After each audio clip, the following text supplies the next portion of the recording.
Pertanyaannya, apakah terlarang punya nafsu? Ya. Bagaimana terlarang? Yang dapat bikinnya Allah.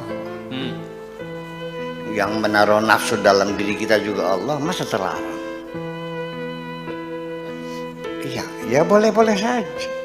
Memang justru Allah maha mengetahui. Dengan nafsu itu kita dapat menikmati kehidupan di dunia ini.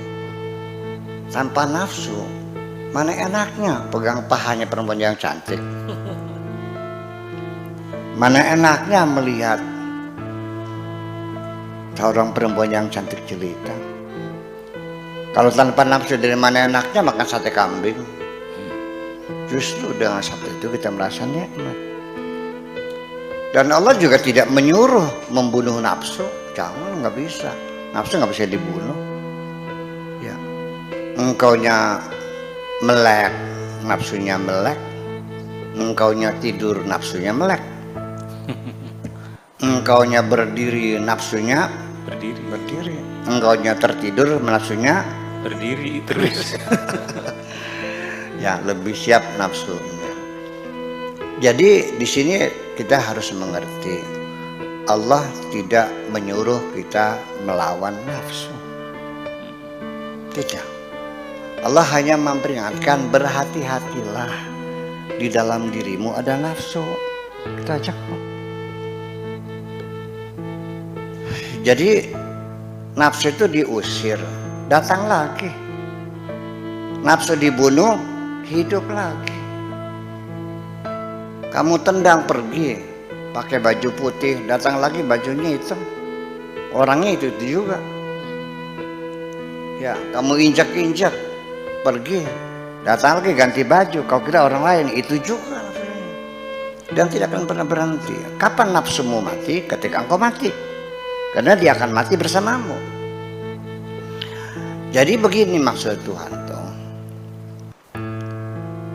Nafsu itu ada, tetapi bukan untuk dimusuhi, tapi disalurkan, dimanage, dikelola. Jangan sampai nafsu itu menjadi liar dan binal. Saya umpamakan, udah berulang tapi nggak apa-apa saya katakan. Nafsu itu ibaratnya seperti kuda liar. Engkau tunggangi kuda liar itu yang belum pernah terlatih. Kamu hendak arahkan ke timur.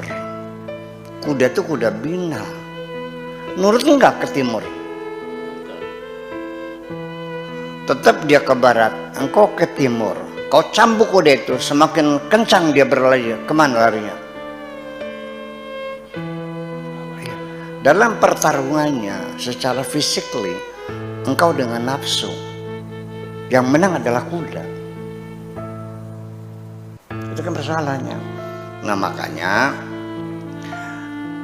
kuda itu ibaratnya nafsu sebagai egonya, sebagai idnya, dan kamu sebagai egonya.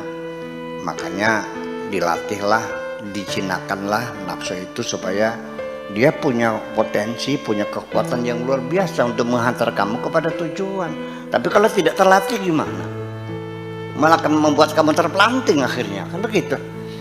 Bahkan kamu diseruduk sendiri oleh gajah, diinjak oleh gajah itu sendiri. Nah, makanya yang jadi persoalan adalah bukan membunuh nafsu.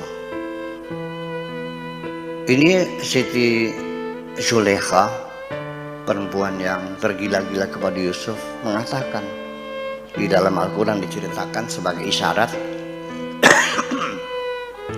untuk kita juga, wama ubarri'u nafsi, aku tidak bisa membebaskan diriku dari renggutan-renggutan nafsu ini. Inna nafsala ammaratun bisu, nafsuku selalu mengajak aku kepada yang buruk-buruk, kepada kejahatan-kejahatan. Ya, nafsu selalu mengajak kepada yang buruk-buruk. Tetapi ayat itu ada terusannya, illa ma rahima rabbi, kecuali orang yang disayang oleh Allah. jadi tugasmu bukan bagaimana menaklukkan nafsu, tetapi bagaimana kau berusaha, bagaimana supaya Allah sayang kepada kamu.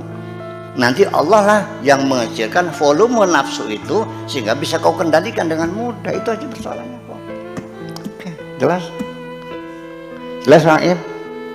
Iya, yang bisa menjinakkan itu hanya Allah. Nanti kalau nafsu sudah jinak ya kita suruh saja mau. Macam itu kira-kira. Anak kalau sudah jinak, itulah nanti disebut namanya nafsul mutmainnah. Jiwa yang nafsu yang sudah terbimbing, nafsul mutmainnah sudah damai. Nah, ketika engkau di dunia ini sudah mencapai tingkatan nafsul mutmainnah, berarti finish. Tugasmu selesai dan tunggu saatnya, tidak akan lama lagi engkau akan dijemput untuk pulang.